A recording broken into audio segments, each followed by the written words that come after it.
আজ 25শে মে 2024 বাঁকুড়া জেলা জুড়ে চলছে ভোট উৎসব।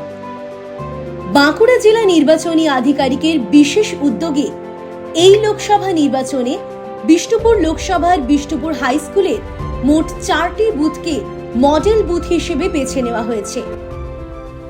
এই মডেল বুথে রয়েছে মা ও বাচ্চাদের জন্য মাদার্স কর্নার, বয়স্ক ভোটারসদের জন্য থাকছে আলাদা বসার জায়গা।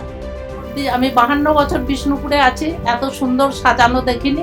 গরমের মধ্যে যে ব্যবস্থা করেছেন পাখা বসার এবং ছায়াতে থাকবার, তার জন্য আমরা সত্যি খুব আনন্দিত। অন্যদিকে বিশেষভাবে সক্ষম ভোটারসদের জন্য থাকছে সেপারেট র্যাম্প, লাইন ও দৃষ্টিহীনদের জন্য ব্রেল ভোটের ব্যবস্থা করা হয়েছে। আমি এবারে প্রথমবার ভোট দিতে এসেছি মা বাবার সাথে। এটা আমার প্রথম ভোট বিষ্ণুপুর হাই স্কুলে। আমাদের এই মডেল বুথে সকলে আসুন, ভোট দিয়ে নির্বাচনে অংশগ্রহণ করুন। মনে রাখবেন, আমাদের সবার ভোটদান গণতন্ত্রের জয়গান।